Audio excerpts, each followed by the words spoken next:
Bienvenue sur Coach Happy, le podcast de coaching qui accompagne les professionnelles ambitieuses qui sont aussi mamans pour les aider à créer la carrière et la vie dont elles rêvent. Je suis Jenny Chamas, life coach et fondatrice de Coach Happy. Les informations que je partage ici sont disponibles sur mon site coachhappy.com. Si vous aimez ce podcast, abonnez-vous sur la plateforme de votre choix. Un nouvel épisode est disponible tous les mardis. Merci à Zaplet qui a laissé un commentaire qui me fait très plaisir sur iTunes. Yes, we can. J'étais essoufflée et je me suis remise en route. Écouter Jenny, adopter les outils qu'elle propose, c'est faire tomber une à une les barrières et mener la vie comme on l'entend. Foncez! Si vous aussi, vous voulez soutenir Coach Happy, écrivez un commentaire sur Apple Podcast accompagné de 5 jolies étoiles. Je me ferai un plaisir de remercier l'une d'entre vous la semaine prochaine. Merci 1000 fois.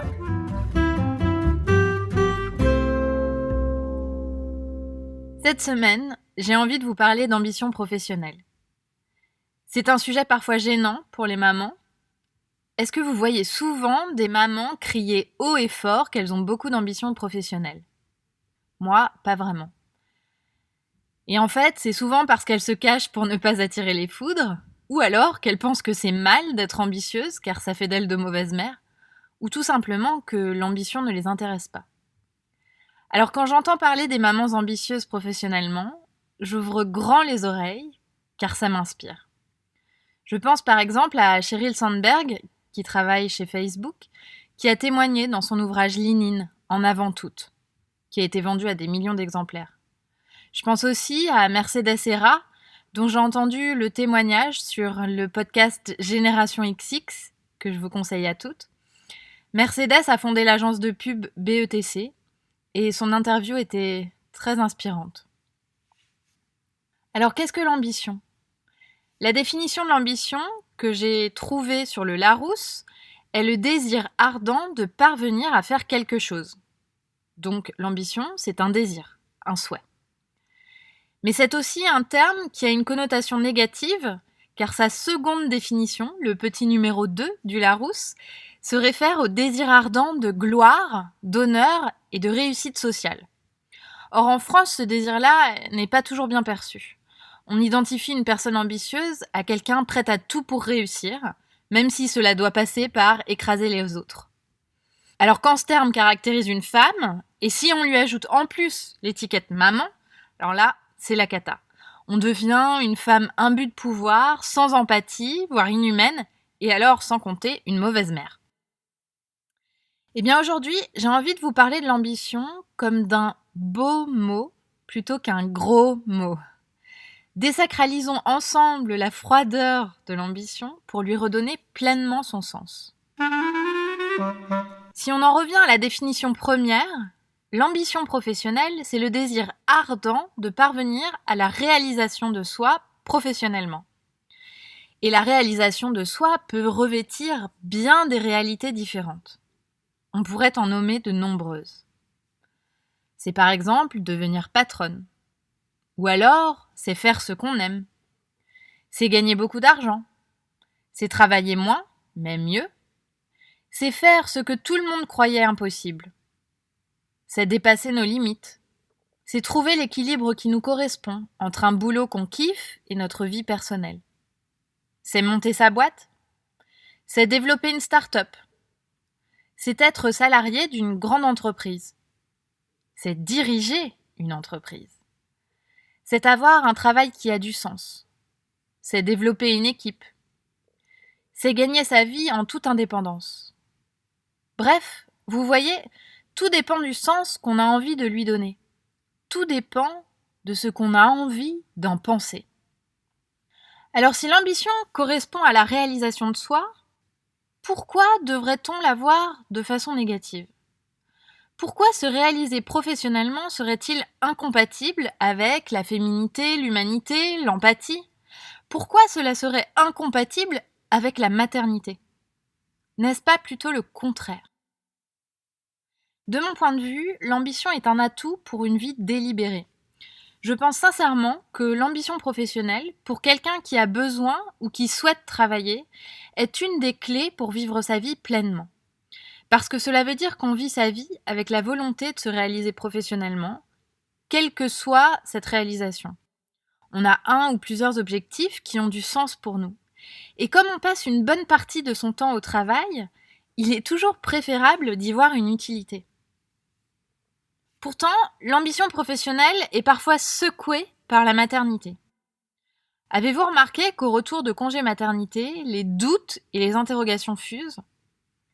C'est souvent le cas pour le premier enfant, mais parfois encore plus pour les suivants. L'ambitieuse professionnelle que vous êtes devient maman. Et pour beaucoup d'entre vous, ces deux statuts apparaissent tout à fait incompatibles. Comment tenir le niveau de responsabilité et d'engagement que nécessite votre fonction, tout en étant présente pour vos enfants ? L'arrivée d'un enfant est un chamboulement dans les priorités. Et c'est une bonne raison de s'interroger sur ce qui est important pour soi et la place qu'on souhaite y donner dans notre vie. Pour une ambitieuse professionnelle, ce questionnement est un véritable challenge, parce que le boulot et les enfants se disputent la première place et il est difficile de choisir. Et surtout, vous avez l'impression qu'il faut choisir l'un ou l'autre, que les deux sont irréconciliables et qu'il n'est pas possible d'être une maman en ayant de l'ambition professionnelle. C'est comme s'il fallait de toute façon réviser son niveau d'ambition, son niveau d'exigence pour sa carrière. Et si vous faites ce choix de façon assumée, et si ce choix vous rend heureuse, alors c'est parfait, parce que j'ai vraiment la conviction que tous les choix sont bons. Mais je rencontre beaucoup de mamans pour qui ce n'est pas véritablement un choix. Ce n'est pas une envie, mais vraiment quelque chose de subi. Une décision à laquelle elles doivent se résoudre parce qu'elles pensent qu'elles n'ont pas le choix. Elles doivent, par exemple, renoncer à la promotion qu'elles convoitaient, car les horaires ne colleront pas avec la nounou ou la crèche. Elles décident de rester dans ce boulot qui les ennuie, car changer de boîte maintenant, ça serait trop compliqué avec les enfants. Ou alors, elles font tout pour conserver leur place dans cette grande entreprise, pour assurer la stabilité financière de la famille, même si elles rêvent de se lancer à leur compte. Et en général, il y a beaucoup de choses dans votre environnement et dans votre entourage qui vous poussent à croire à cette obligation de sacrifice, à cette incompatibilité d'être une maman ambitieuse pour sa famille et une femme ambitieuse dans sa carrière. Et j'ai identifié 3 raisons qui font qu'on entretient ces croyances malgré nous. La première, c'est que notre cerveau nous protège de la difficulté. Notre cerveau nous incite à rester dans notre zone de confort et à éviter l'effort, parce que c'est pour lui un signe de sécurité. Et ça avait beaucoup de sens quand on risquait de mourir à tout instant à l'époque préhistorique et qu'il fallait donc vraiment faire attention à ne pas se mettre en danger. Mais maintenant, on n'a plus vraiment les mêmes dangers. La plupart du temps, on est en sécurité. D'ailleurs, même quand on est au chômage en France, par exemple, pour certaines personnes, c'est une réelle sécurité. Si on compare la France à la plupart des pays de la planète, le statut de chômeur en France est sécuritaire. On a de l'argent qui est versé sur notre compte en banque tous les mois pendant 2 ans. Mais il est prouvé par les chiffres, et notamment l'inégalité salariale, que les femmes ont un chemin plus long et ardu pour obtenir des promotions, des augmentations de salaire et arriver à leurs objectifs professionnels. Alors quand on est maman, qu'on s'arrête 16 semaines minimum pour un congé maternité et qu'on part parfois plus tôt pour aller chercher nos enfants à l'école, ou alors même qu'on travaille à temps partiel, cet écart se fait grandissant. Et comme la presse en parle, les chiffres le montrent, et les expériences vécues dans certaines entreprises le prouvent, c'est autant de faits qui nous poussent à se protéger en amont de la difficulté. Alors c'est souvent avec beaucoup de déception qu'on accepte une situation professionnelle un peu plus rangée, un poste dans lequel on s'ennuie et qu'on maîtrise presque trop, ou tout simplement l'absence de promotion à venir parce qu'on est maman. On en prend son parti et on se dit que c'est normal, même si la frustration s'installe parfois. La deuxième raison qui fait qu'on entretient cette croyance, ce sont les barrières autolimitantes qu'on a en nous. On s'impose à nous-mêmes des barrières en pensant que, de toute façon, c'est pas possible, qu'on n'est pas capable de briser le plafond de verre, que c'est trop dur et qu'on n'a pas la légitimité suffisante pour obtenir cette promotion, surtout maintenant qu'on a des enfants. Et quand on oriente son cerveau vers ça, tout nous montre qu'on a raison, Parce qu'on peut lister les mamans qui galèrent autour de nous. On peut lister les déceptions professionnelles, parfois très douloureuses, de retour de congé maternité. On peut aussi lister la difficulté de trouver un équilibre vie professionnelle et vie personnelle. D'ailleurs, petite note ici, je vous parle de cet équilibre entre vie pro et vie perso dans l'épisode 12 du podcast, que je vous invite à réécouter. Enfin, la troisième raison qui fait qu'on entretient ces croyances, c'est que l'ambition est un gros mot. On n'ose pas dire notre ambition.